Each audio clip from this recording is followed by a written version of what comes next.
Hello, you are listening to the OmniTalk Fast 5, brought to you in partnership with the A&M Consumer and Retail Group, Firework, Trigo, Sezzle, and Silk. Headline number 2, Starbucks plans to offer delivery via DoorDash nationwide by March of 2023. According to Chain Store Age, on Wednesday, January 17th, which was yesterday, Yes, the coffee giant began offering online delivery via DoorDash Actually, Wednesday was the 18th, so that article was incorrect. And yeah, so I apologize for that, OmniTalk fans. The coffee giant, regardless, began offering online delivery this week via DoorDash in Northern California, Texas, Georgia, Florida, and other select markets, and plans to expand the service to additional markets over the coming months. In the U.S., customers will be able to have access to Starbucks delivery via DoorDash on iOS and Android devices, in addition to the DoorDash website. This is important. The monthly DoorDash Dash Pass membership program, say that 10 times fast, also means Starbucks customers pay $0 in delivery fees when ordering through DoorDash. Michael, my question for you is this. Is the Dash Pass smartly becoming DoorDash's own very formidable version of Amazon Prime? What are we looking at here? Well, I think the Dash Pass is interesting, and yes, it can absolutely lead down that road. Ooh, cool.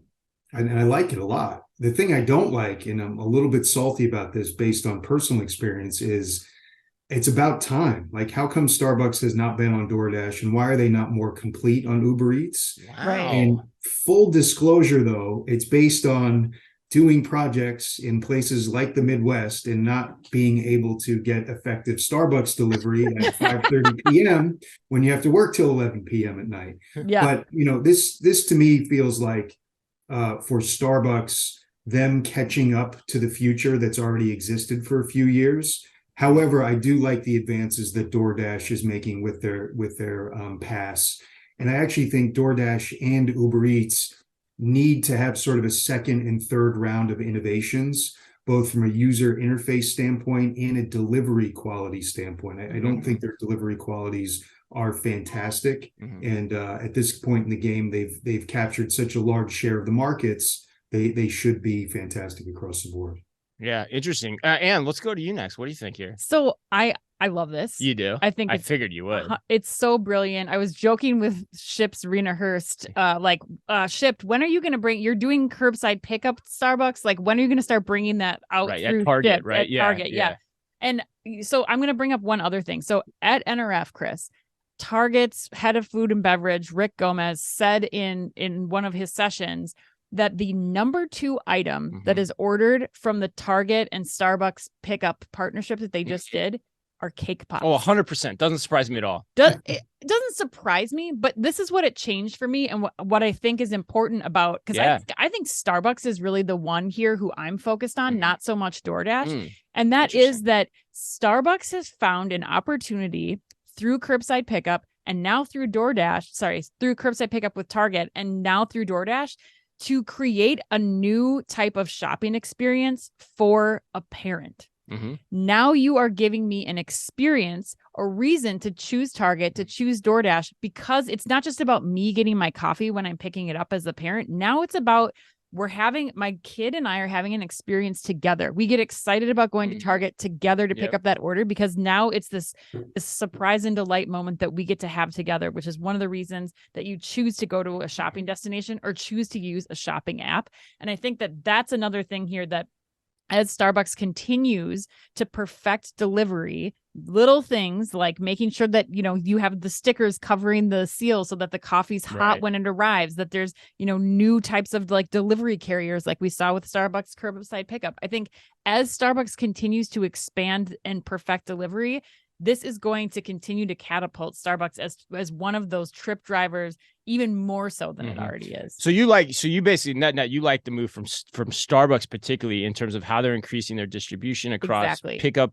capabilities with big retailers like Target. Exactly. Through this partnership with DoorDash, you think it creates new moments as a parent with the cake pop, which I'm gonna definitely do that. I think try this out. Yeah, Jonathan, are you gonna continue the streak of all of us agreeing with each other? Or are we gonna get some debate in this show here soon? I don't know if I'm going to agree or disagree. I'm just going to make a different point. I'm going to ignore your question, Chris. Okay, that's fine. I would expect that from you. I tell you what I thought when I read this was I thought 100 years from now, retail archaeologists go digging through artifacts, right? And they'll find this. They'll find this news story.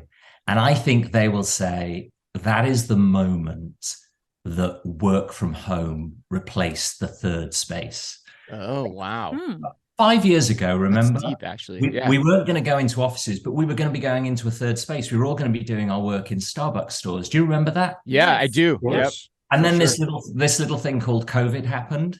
And then I think this is kind of the archetype of work from home is crystallized. Starbucks now has to come to you. It has to grow its network to come to you. Yeah. I think it's a marker.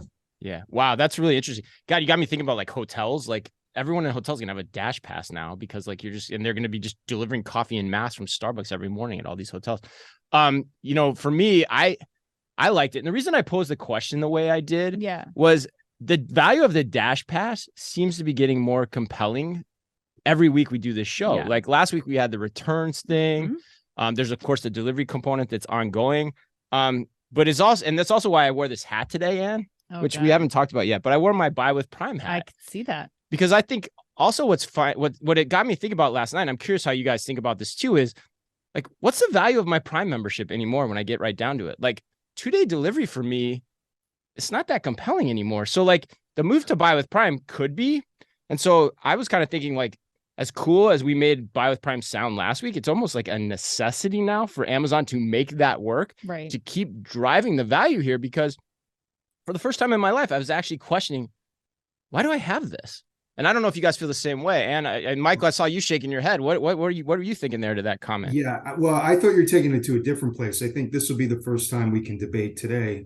I actually think the value of the Prime membership is exceptionally undervalued. The convenience that it has placed on my life and the premium that I am willing to pay for that is extraordinarily more than what I'm paying for my Prime membership. Right. I've gotten to a place, and I'm in the retail business. I'm technically a retailer, so I understand the numbers. And it's like it's not a good. It's terrific for the consumer. Let's put it that way. And I don't have to go to a mall. I can get whatever I want. In certain cases, I can order a stack of legal pads and it shows up at my house the same day. I mean, that is fantastic. Not profitable for Amazon. So what that looks like down the road is sort of a different story. But I think the Prime membership is actually wildly undervalued for the premium that it provides me in my life. Interesting. Jonathan.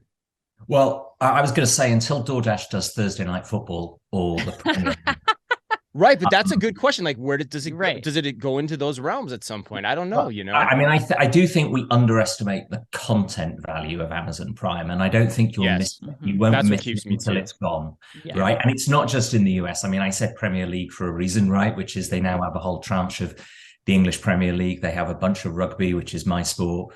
So, I'm not as exciting as Michael ordering legal pads on a Thursday. But I do like my football and my rugby. I think you're right. The media part is key. You bring up a great point, though. I mean, the content access through Amazon Prime is absolutely ridiculous. So what is that worth? I mean, think about what you used to pay, and I'm going to date myself, but when you used to go and rent a VHS from Blockbuster. Right. I mean, think about the amount of times that you're procuring content through Amazon Prime and what you're paying for it. And it's pretty remarkable. But the interesting thing is we're not saying delivery is what is captivating us necessarily, potentially. And so I think that's interesting.